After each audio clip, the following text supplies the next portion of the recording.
Hello, and welcome to Youth Positively Speaking. My name is Paige Ewing, and I work with Prevention Resources as the multimedia specialist for Positive Youth. Prevention Resources is a nonprofit located in New Jersey that is dedicated to promoting health and wellness of individuals, families, and community through education, collaboration, advocacy, and treatment. As always, I have with me my co-host, Erin Cohen, the project coordinator of Positive Youth. Thanks, Paige. Again, I'm Erin Cohen, and I am the project coordinator for Positive Youth. And the Positive Youth Initiative focuses on building countywide capacity to reduce substance misuse for youth ages 9 to 20 years old here in Hunterdon County. And so for this episode of Stories from the Street, we have with us one of our coworkers, actually, Christine Yonoso, to tell us a little bit more about mental health and how that impacts substance use. So welcome, Christine, and we're so excited to have you here today. Thank you, Paige, and thank you, Erin. I appreciate you asking me to come on and speak on this topic. It's just something that I'm so passionate about. I'm so passionate about working on making this stigma-free. It's something that affects so many people, and it's something that's very hidden, and that's sad, you know. So a little bit about my story.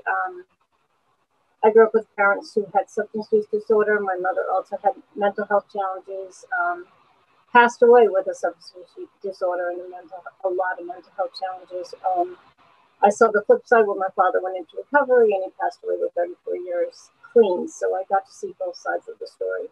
I also suffered from mental health challenges, probably at a pretty young age, but it wasn't recognized, it wasn't supported, and it really wasn't understood at that time. Or maybe it was, but I lived in a house of chaos. So I don't know what was really, you know, you always guess what normal is when you live in that kind of upbringing. You know what I mean? Would there have been interventions? I don't know.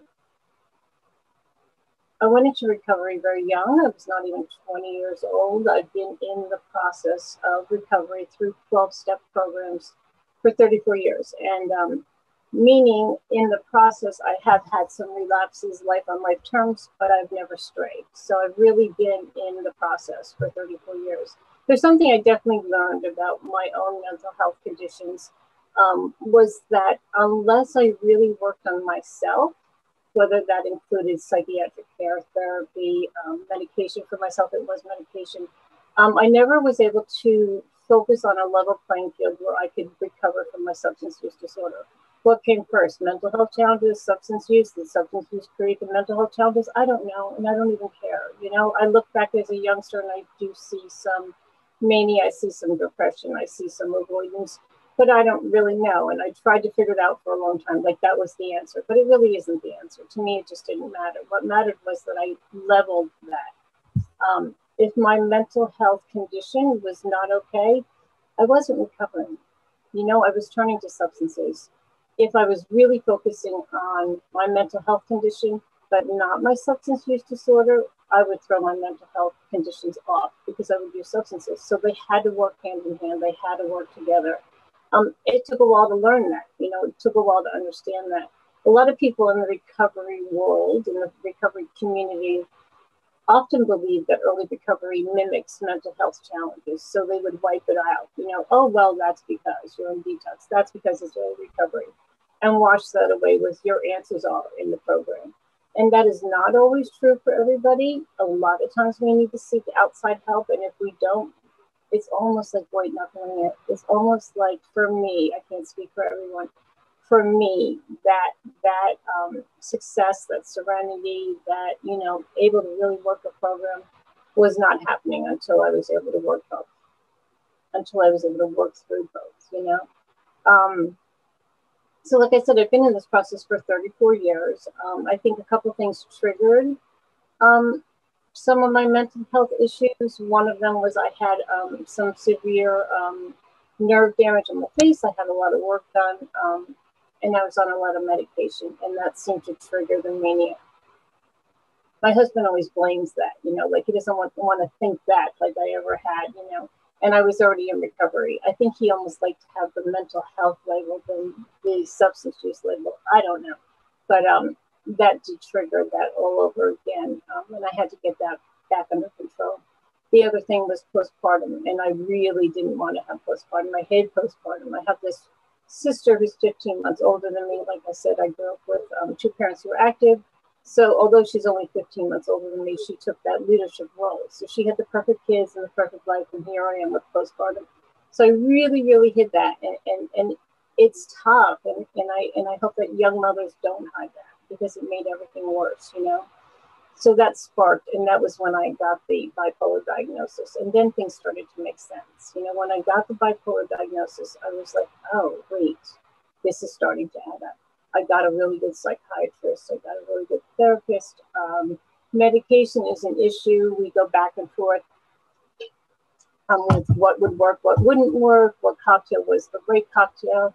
You become a guinea pig, and that stinks, you know, like who wants that? You want an answer. You want, this is going to be your answer. And it didn't work that way. And what worked for me did not work for the next person, you know. Everybody's an individual, and medication works per individual, you know, and I had to get with that. So I had 3 children. You know, my son ended up struggling with mental health challenges at a very young age. I think 10 is when we started really seeing signs that something was up, and he struggled. He really struggled. Diagnosing him was difficult. There's a lot of different opinions out there. Some professionals think you do not diagnose a young person with bipolar. No, absolutely not till they're over 18. Other people say that's absolutely ridiculous. Somebody says, oh, he's not depressed, he's just defiant. Somebody else said he's absolutely depressed, he's got oppositional defiance disorder. It was maddening. It was expensive. And we did not find providers that were covered under my insurance. So we were going deeper and deeper in the hole. And that was so frustrating. He was in and out of different psychiatric hospitals. He ended up in a therapeutic school. We struggled a lot. There were some ideations. Eventually, I started working, you know, when my son started really getting older and better. I worked for the Children's System of Care, and I worked for Perform Care as a family support coordinator. And I saw so many young people who struggled with mental health challenges. And one thing that was pretty consistent was manipulation. And our young people manipulate anyway. If you're 13, 14, 15-year-old boy, you manipulate, right? It's almost like a given, right? A rite of passage. But when you're struggling with some pretty deep mental health problems, they quickly learn to use them to manipulate, and you really have to figure out what's what, you know? I didn't get a lot of support. I love my family. We're very close. Like I said, we grew up in craziness. So there's 4 siblings. We're very, very tight. I quickly learned that they did not walk in my shoes, and they did not understand. And somebody looking on the outside at my family, they're like, your kid's out of control. Whip them back into shape. Tell them who's who. Tell them what's what. When I had to drag my son off the floor sometimes, when I had to watch for suicide ideations, when I had to watch for more than one attempt and get him to a psychiatric hospital, and my very, very lovely sister Ann said to me, if you would stop bringing him KFC at every visitation or McDonald's and make it easy, maybe he wouldn't go so often. And that's when I realized they didn't walk in my shoes. If you've ever been in the adolescent psychiatric hospital, that's not why he was there. If he was, I would have just bought him KFC and McDonald's every day, like, if that was my solution, but that was not my solution, you know. So I quickly learned that I loved my family, but they were not in my shoes and did not understand. And I found supports that did, you know, and I found other people that did. And that was what kept me afloat. I had become the crazy maniac advocate, you know. So I went to, NAMI had a wonderful back to basics class. It was like every single Saturday. Elisa Stevens did. I don't think she's still there, but she did a wonderful job. So much education there. So many people who are exactly where I was, and they helped to educate me on different things, different struggles, different things that our kids go through. In the beginning, it was a lot of anxiety, a lot of depression. They're really, you know, kids aren't often honest about being bullied in school. It's almost like they don't want their parents to know, or they're so afraid that their parents are going to go there and cause trouble. I mean, so many times I've seen school systems where they bring the bullier and the bully into the office and we're going to work it out. That's ridiculous. That's not getting anywhere. And they're afraid of that. But I didn't see that with my son. It wasn't what was going on. He was on the football team. He was doing all these things and it crashed, you know? So I don't think that that really was the stem of what was going on. But I was able to get a lot from other people. And like I said, I became a sponge. I became a crazy advocate. There's something that I definitely learned that I could share with other people who are working with young people with mental health challenges is to educate yourself and to document. Sometimes I've worked with kids with the children's system of care that they went through a situational thing and they were really okay. But if they're going to more than one psych hospital, if they're going to more than one psychiatrist or more than one IOP, your respect came from you knowing dates, from you knowing meds, from you knowing times. It didn't help when you were presented to a psychiatric hospital psychiatrist and going, I think it was last Thanksgiving that he was inpatient. It helped when I said, on November 14th, this date, he had these medications. He was in here for 5 days. This is where he was. This was the doctor. They woke up. They listened to you. It's really important that you gain the respect. I fought with psychiatric doctors because they didn't want to reach out to the original doctor. Your son wouldn't be here if his psychiatrist knew what was going on. How ridiculous is that? So that was like an ongoing fight. It wasn't easy, and I think there was a period of time where I was just working with people more. And I have 2 other sons, you know, and money was being depleted.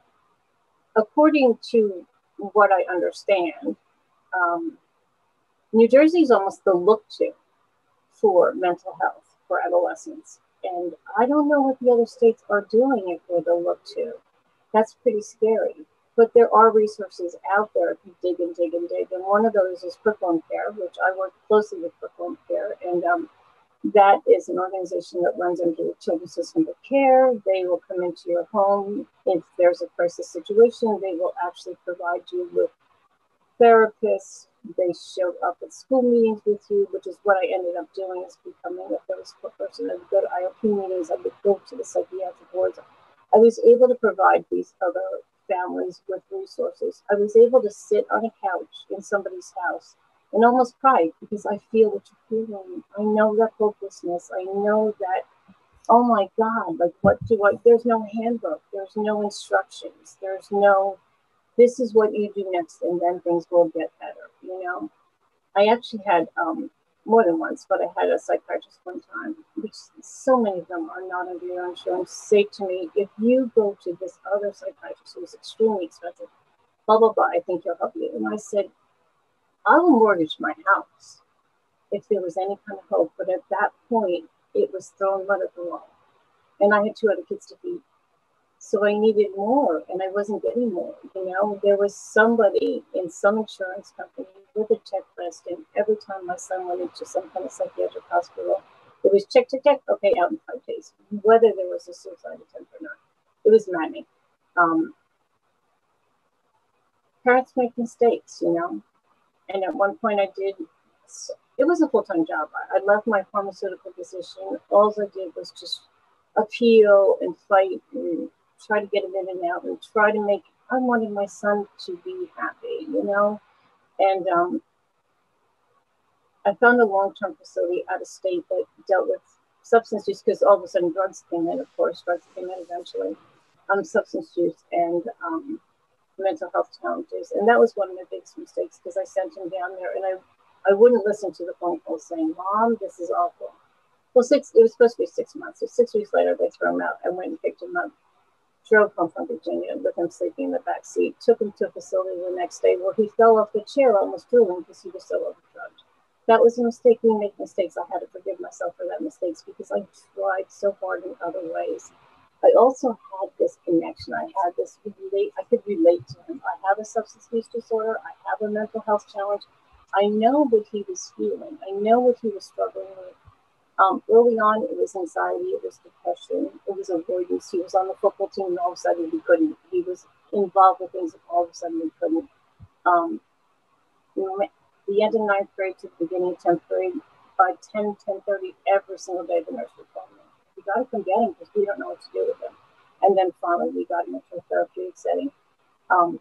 It was ongoing, and when puberty came, which came late, I got the verbal abuse, the breaking my Tiffany lamps, the busting. He was angry, and the therapist used to work with him and say, "How do we stop at 2 and not get to 10?" And he would say, "I see black after 2," and it was real, and it broke my heart. I believe, and I believe with so many of the kids that I worked with, I believe over and over and over again that my son was not a bad kid. My son was sad, and my son hurt. And I was going to do everything in an area to take that away, to help him, to find the care that he needed. And it was difficult. It was really difficult. He had a psychiatrist that he really, really, really respected. She was very stern and very stoic. And for whatever reason, he did respect her. And I called her and I said, you know, my son's, he's smoking pot and I tested polygraph. So we go in and she said, well, your mother says that you're smoking pot. And he just sat right up and looked at her and says, how many years? If you find a medicine that's going to calm down my anxiety and make me feel a little bit okay, I won't smoke pot anymore. But you haven't done that yet, so I'm going to smoke pot. What do you do with that? I mean, I used to have drug tests on the counter. I used to ground. It was just insane. One day he walked in and he said, don't waste the money, Mom, I'm high. What do you do with that? You know, it was just, he was hurting. You know, he was really hurting. Something that I saw, and I'm jumping back to my own recovery, something that I've seen over the 34 years. I have no statistics to back this up. This is just my life. This is just what I saw. Over and over again, people sharing their story said, it started with marijuana. It started young, and I usually didn't have a lot of guidance.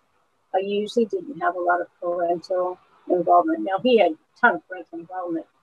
That was a little bit of an exception, but you heard this over and over and over again. This is the community that I've involved myself with for 34 years. Does that happen to everybody? Probably not. Does that happen to a lot of people in my community? Yes. And that's part of the maddening that I have with this recreational marijuana and young people and how they can easily get their hands on it and changing the law so that they can't. And because I've seen it. I've also seen that kids really feel invincible. We know that, right? I mean, you can't scare somebody with a substance use disorder, even at an adult age. You definitely can't scare a 13 or 14-year-old. It's not going to happen to me. It's not going to be my story.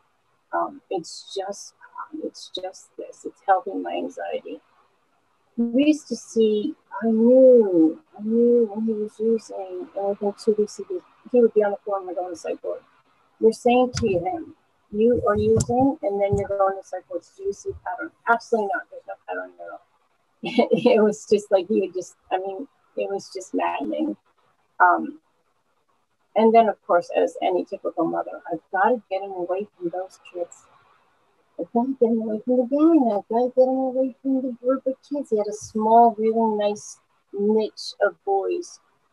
They needed to get away from my son. He was the ringleader. I didn't know this till later, but he was the one. Come on, get on the phone. Come on, he was the ringleader. So here I am trying to remove him from a situation that he was running. So that was a little bit of an eye-opener, you know. My son did graduate high school. I don't know. You don't go to the psychiatric hospital 13 times to graduate high school. But he graduated from therapeutic school and graduated in June. Very rough summer we had. And then by November, he was smoking pot without a helmet on a skateboard. He was a very avid skateboarder. What do you call it? Skateboarder, right? He went down the hill in Warren and landed on his head. And he spent 27 days in trauma on life support. We didn't know if he would see again. We didn't know if he'd walk again. We didn't know if he'd live. We didn't know what was happening. It was horrifying. It was horrifying. I remember somebody from recovery coming in and hugging me and said, pray for God's will. And I was mad. Don't you pray for God's will. You pray for my will, and my will is he lives. The end. That's it. My son was 280 pounds. He was miserable. He was sad. He was in a path of destruction that all of these things were not helping. And for whatever reason, it came to this screeching halt. And I did not see good coming out of that. 5 years later, my son's in college. He has disabilities. He goes to Narcotics Anonymous. He shares in what they call H&I committees, which is hospitals and institutions, where he'll go in and say, listen, if you use drugs, even pot, you end up in the psych ward, or you're going to fall on your head. Like, just don't do it. And he has a great, powerful message. He's got a great GPA. I don't know where he learned how to study because he didn't know. And he's just really, really, really, really applied himself.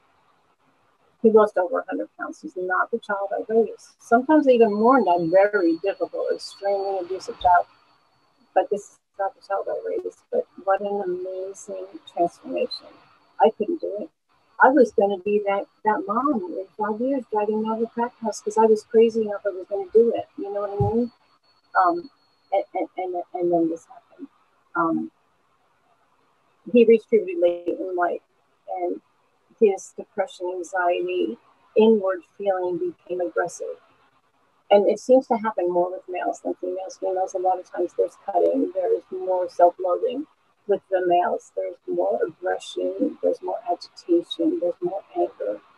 And he could rip me apart with his words, and then he would come back an hour later. You're good, right, Mom? I love you, Mom. We're good, right? Everything's good, right? You love me, right, Mom? We're good, right? My son wasn't bad. Even when he was cursing me up and down, he was hurting. You know, and I know that pain. I felt that pain. I felt that pain through postpartum. I felt that pain before I got a handle on my bipolar and my mental health challenges. I couldn't be mad at him. I couldn't condone. Oh boy, well, you're in trouble if you condone that, because when you manipulate, they manipulate, right? It's the story. But I felt it, you know, and I was going to do everything I could. So when I ended up working with the Children's System of Care and working with so many other families that are doing what I was doing, the best I could do was give them resources, because there's no handbook. Every kid was different. There's no special instructions, but there are things like the binder, like keeping an ongoing data, like understanding. Our kids became guinea pigs. You're not going to retry a medication over and over again when we tried it 2 years ago, and I'm going to tell you when and what date and what meds he was on and what doctor prescribed them. If I have that knowledge, I'm preventing some of that hamster wheel. I'm preventing that. My kid is not just a guinea pig. We're going to try meds that are going to work, you know, and that was something that I could share with others. There's also a lot of resources out there that are kind of hidden. You know, NAMI's huge. NAMI's wonderful. They help so much. And some people weren't. I can't believe that my son was in leaving 9 psychiatric hospitals before somebody even mentioned perform care. Like, that's crazy. Before somebody mentioned that there are other supports like NAMI, I was digging, but I wasn't getting all my information. So, you know, to wrap it up, like, good came out of all that bad. That is not going to be everybody's story. But if you're working with a young person with a mental health challenge, there's so many things that you can do. There's so many resources out there. The red flags are up with my youngster. He's only 19. Boy, that kid can't get away with nothing. I'm always watching, you know, I'm always watching. But perform care is a big one in New Jersey. And there's help when you look for it. There's support groups when you look for it. Go to those people who've walked in your shoes, because they understand. They can put their arms around you. I did not want anybody to put their arms around me and cry with me. I wanted somebody to put their arms around me and say, don't use this doctor, use that doctor. Don't go to this hospital, go to that hospital. Use this resource, use this method, use this process. Try. It worked for me. That's all I ever looked for, you know? Don't put your arms around me and cry. Just show me the way, you know? So anyway, I've transferred from the Children's System of Care over to Prevention Resources, where now I work with families who have loved ones with substance use disorder, but they're not adolescents. Boy, what a different ballgame. HIPAA gets in the way. They're older. They're not compliant. There's a lot of gray. You couldn't make things happen before you make things happen. Get them out of the school. Get them into that school. Do this psychosis. So that was a big change for me. But I've, you know, really grown to love the families that I'm working with now and really try to help them, you know, to try to make a difference for them, because this was my journey, and this continues to be my journey. My parents, you know, were addicted. My brother's addicted. My son went through this. I've been through this. It's just, it goes down families, you know, and the stigma has to change. The mental health stigma has to change. We need to bind and connect with each other to change that, you know, and let people know that he isn't bad. He's a good kid, but he struggles. A lot of kids struggle, you know, and Christine, I just have to say, I really love your story because I think you're really telling everyone that listens to this about being an advocate, doing research, looking for help. You're a helper. You're out there now trying to help people because of your experience. And I think that for your son, having you as his mom has been such a blessing because you have struggled yourself. And I think that he's lucky that you've been there for him and that you can understand him and do everything you can to help him. And it sounds like he's doing so wonderfully. And it just makes me so happy to hear, you know, especially through all the struggles and his accident, just for him to be doing so well. You just must be so relieved and just so proud. I'm so relieved. I'm so proud, but I have to say, we're 5 years out since his accident. I mean, I learned to take all my advocacy work and move it over to brain trauma and dug and got him every resource possible, but I will never not 100% walk on some eggshells. You know what I mean? Those red flags will always be up. I'll always want, relapse is real. You know what I mean? And I just want the best for him, but I'm always going to be watching. You know, I'm always going to be listening. I'm always going to try not to interfere, but then, you know, you got to sit back and it's a lot. It's a lot. But for him to be doing well, you know, thinking about kids that are so invincible. You know, my son was still in trauma. It still was 27 days being know what was going on. And my younger son, maybe he was 14. And I was going to get rid of every bike. Anything that had wheels under your feet was going. They were going to be burned for all of my children. And my husband and I were going to the hospital. My youngest was on his bike, and we were like, "Get your helmet on," because it was hanging on the handlebars. And he put it on, and we were standing there, and we watched him go down the street, and he took it off because it wasn't cool. And we lost our minds. And you know what he said? My brother just did it wrong. And that's how invincible our children can be. It's not going to happen to me. He just did it wrong. And it's so sad. It's so sad that story, that him sitting in that hospital room didn't change his idea of wearing a helmet. Because if my son had had a helmet on, he would not have had those injuries. You know what I mean? So, you know, sometimes I wish that he would go to schools and talk to kids about wearing helmets. Like how impactful that would be. Just wear a helmet, you know, because physically he has handicaps, although he's aspiring. He's got a 3.8 GPA, graduating with an associate's degree in pre-med. Who the hell is that kid? I don't know. But that's where we are today. Well, thank you so much, Christine, for coming on and telling your story, your entire family story, your son's story. I really hope that, you know, what people take away from this is pretty much what you said. If people who are struggling, whether it's from mental health issues, it's from substance use, it's from both, they are not bad people. They are just people who need help. And so please, you know, we say it all the time on the podcast, Prevention Resources. We have the Family Support Center. We have the Recovery Center. We have so many resources here. So if you ever need anything, if you know someone's struggling or you're struggling yourself, please reach out to us. Because we will connect you with those resources like Christine.